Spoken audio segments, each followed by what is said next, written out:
அந்த காலம் தாங்க. ஏன் என்ன? அந்த காலத்துல எங்க போனாலும் நடந்து போனாங்க. கை குத்தல் அரிசி, கேழ்வரகு இதெல்லாம் தான் சாப்பிட்டாங்க. சுகர், பிபி இல்லாம, நோய் நொடி இல்லாம 90-100 வருஷம் வாழ்ந்தாங்க. நீ பார்த்த? ஏன் இல்லையா பின்ன? 100 வருஷத்துக்கு முன்னாடி இந்தியாவுல சராசரி ஆயுள் 25 தான். ஆனா இப்போ 65 to 68. அப்போ 12 பெத்தா 1-2 தங்கம். இப்போ 1-2 தான் பெத்துக்கிறாங்க.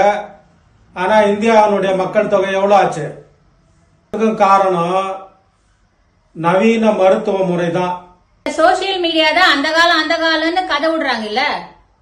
அதான், அது வெறும் கதை தான், உண்மை இல்ல. சேனலை சப்ஸ்கிரைப் பண்ணுங்க, லைக் பண்ணுங்க, கமெண்ட் பண்ணுங்க, ஷேர் பண்ணுங்க. தேங்க்யூ.